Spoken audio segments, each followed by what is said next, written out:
Hello YouTube, this is Justin here. I'm showing a part of UC Gallery Lounge. I mean, you can see it around. There's Mitchell Hall. It's got a nice building, lighting. Nice place to relax. Those doors that are in that entrance, the double doors, they open up. But they got a thing where you can wave at it, and the doors will automatically open, which is cool. But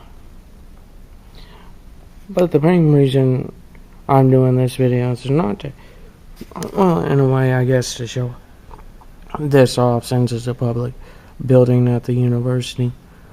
But also, I want to do a video response to Veritas48 5 questions, or for atheists.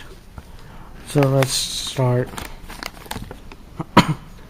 If you could choose to, his first question is, if you could choose anything to say to God upon death, what would it be and why? Obviously, I would say I tried following Matthew 25:31-46. I would say I believed in actions speaking louder than words. I believed in the equality of everyone, trying to treat everybody the same. I mean, there's sometimes you can't, but I tried not having double standards. I tried to keep the law or the Constitution as best as I could, or the law of the land. And I believe, I have faith that actions speak louder than words, and that belief does not constitute someone being a good person, nor does the lack of belief constitute someone being a bad person. I mean, that's how I would look at it. On his second question, he asked, what sort of evidence would you find sufficient in order to abandon atheism and become a believer in God? And he says, any God. Well, I don't know if I could believe in a God. I mean, every God I've seen so far, besides in the Abrahamic religions, besides maybe Judaism, which concentrates on the here and now, which I respect.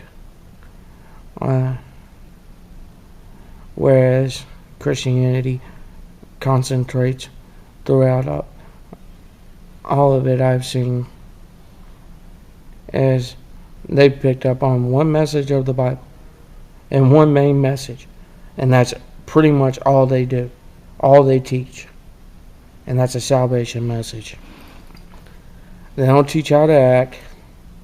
They don't teach how to do what's right. They don't teach that there were actually actions you were supposed to be following. It's just interesting how that works. But I don't know what to answer you there, Veritas, of how I would believe in God. But I think I agree with Thomas Jefferson. If there is a God, I think he bases it off actions and not belief. On your third question, you ask, do you think, or do I think, the new atheist movement is ultimately a good thing or bad thing to free thinkers and skeptics? You know what? I know what you want. You want me to say religion deserves respect, but I don't think religion deserves any kind of respect. It throws itself in as an automatic truth from the beginning that you have to presuppose it's true. I mean, not to say that's necessarily a bad thing, but with Christianity and Islam, it deserves criticism. I'm sorry, but look at Christian and Islam's history. I mean, do I need to... Oh, when Christianity first started out, they were persecuted. Yeah. What did they do when they get in power? Veritas? Oh, they persecuted whoever was in power as a Christian, persecuted the Christians that were not of the same belief as one. They persecuted anybody else that didn't believe in them. I mean, it's just priceless. And to think that the Bible outright says not to do this, to show love and compassion for one another as a part of the requirement. Yeah, that failed miserably. But what a surprise. I mean, look at how Christians separate each other from, or try to. I mean, you've got so many sects of Christianity, it's not funny. So which one do you go by? Or, better yet, another rhetorical question is, which one's the right Christianity? I mean, honestly. I mean, how do you choose there? I mean, I think it's a good thing to ridicule religion. So I think blind faith in something does not make it right, and it sure does improve the thing. I think if you're going to say, well, I believe in Christianity, you should have actions that follow Veritas, and I'll criticize that. And the Bible uses that criticism too. Just saying. And your next question you ask is, and question number 4, what sort of decisions are affected by my atheism?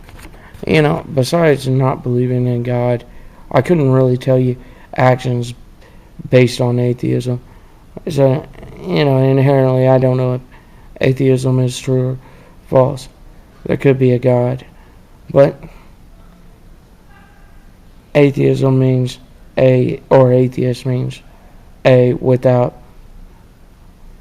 Theist means belief in God. So I have no belief in God. So that's all. I don't base my moral actions off my lack of belief. I base them because I think it's the right thing to do, not because it's something's watching me to make me do the right thing. It's how I look at that. But in your question number 5, you ask, what is more important? Gaining true beliefs about the world or not gaining false beliefs about the world?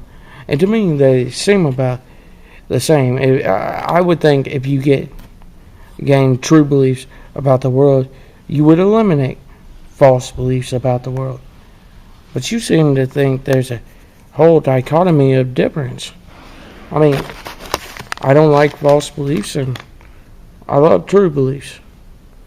So, if I could get the true beliefs without obtaining more false beliefs, then I'd say true beliefs.